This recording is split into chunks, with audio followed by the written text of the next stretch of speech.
Dear guests, this speech is recorded in the small town of Weimar in Thuringia, pretty much in the middle of Germany.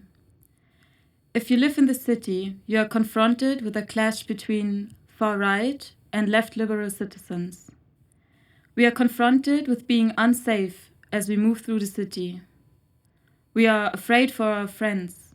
We are afraid for our female friends, for our queer friends, for our friends that were not born in Germany, for our friends that were born in Germany but their parents were not, for the friends that don't speak German, the ones that are not understood as white, and the friends that speak up against the right-winged.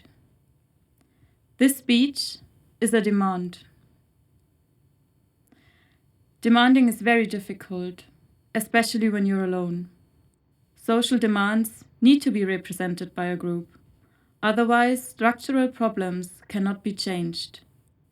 Private demands often also need a representing figure or voice. For this to happen, we need solidarity. A friend told me solidarity is a very difficult word.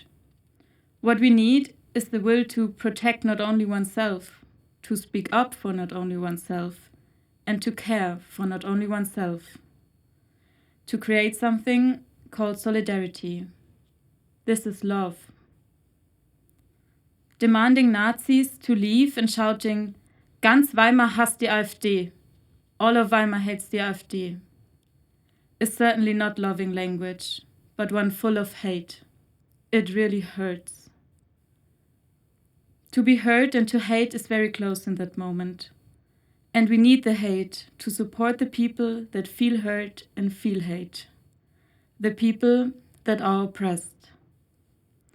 There is a general opinion of saying hate is not constructive, but love isn't either.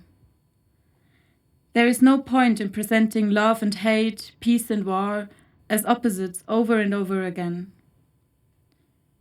Making love is not the opposite of making war.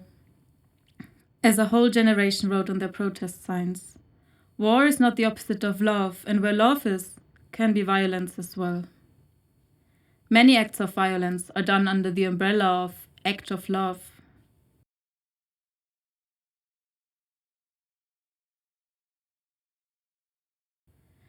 Do you know about this novel called Act of Love by Jo R. Lansdale from 1981? The book is about a serial killer who brutally mutilates and murders women while raping them and calls it acts of love. People who use violence make use of this title for their actions. They take their love for their partner, their country, their ideology, their religion, their beliefs as a greater goal and relativize all their deeds under this guise. But these are not acts of love. These are maybe acts of consistency or obsession. There is a big difference between act of love and gesture of love. A loving gesture is something that not only has to do with oneself, but with companionship and communities. And that is where we have to understand the hate again. The hate helps to create solidarity, to create a resistance, and to fight for a society that cares for everyone. Not everyone is protected by the society, by politics, and by institutions like the police. The resistance group Lasthesis says, "The police doesn't protect me. I get protected by my friends. Die Polizei schützt mich nicht. Mich schützen meine Freundinnen." This is love. When there is no possibility to speak or to take action, there can be a gesture, maybe a gesture of love.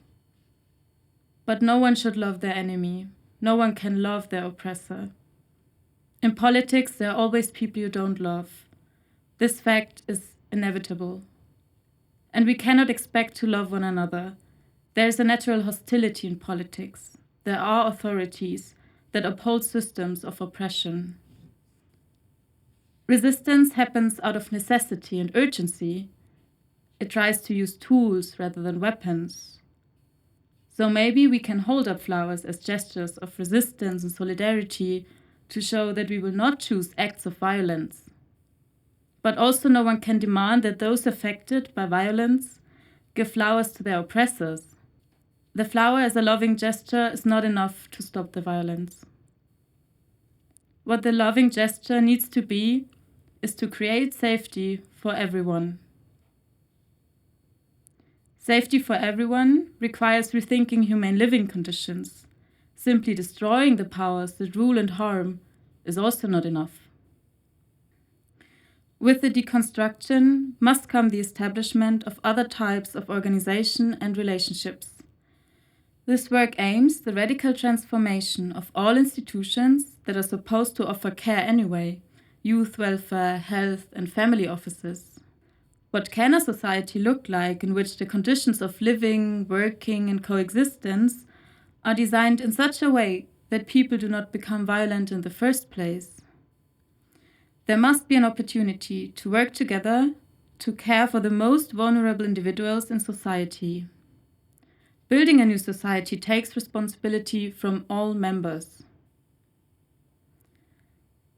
Approaches of so-called transformative justice seek new collective answers to violence and its consequences. They pave ways out of the eternal circle of violence. These approaches seek to empower people who have experienced violence to decide what they need to heal and to provide community support and infrastructure to do so.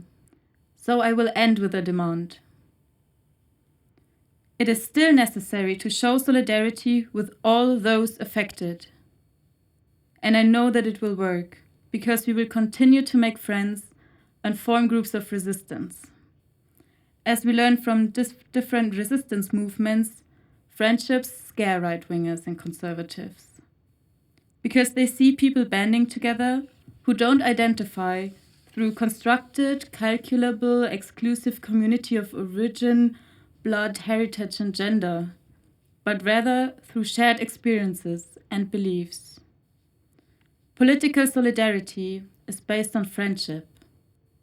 The basis for friendship is to feel safe with each other and to trust. Therefore, safety must be demanded. I demand safety, and I demand more loving gestures, be it object, words, touch, quality time, acts of service, political engagement, financial support, shared responsibility, or still starting small by picking a flower. Thank you.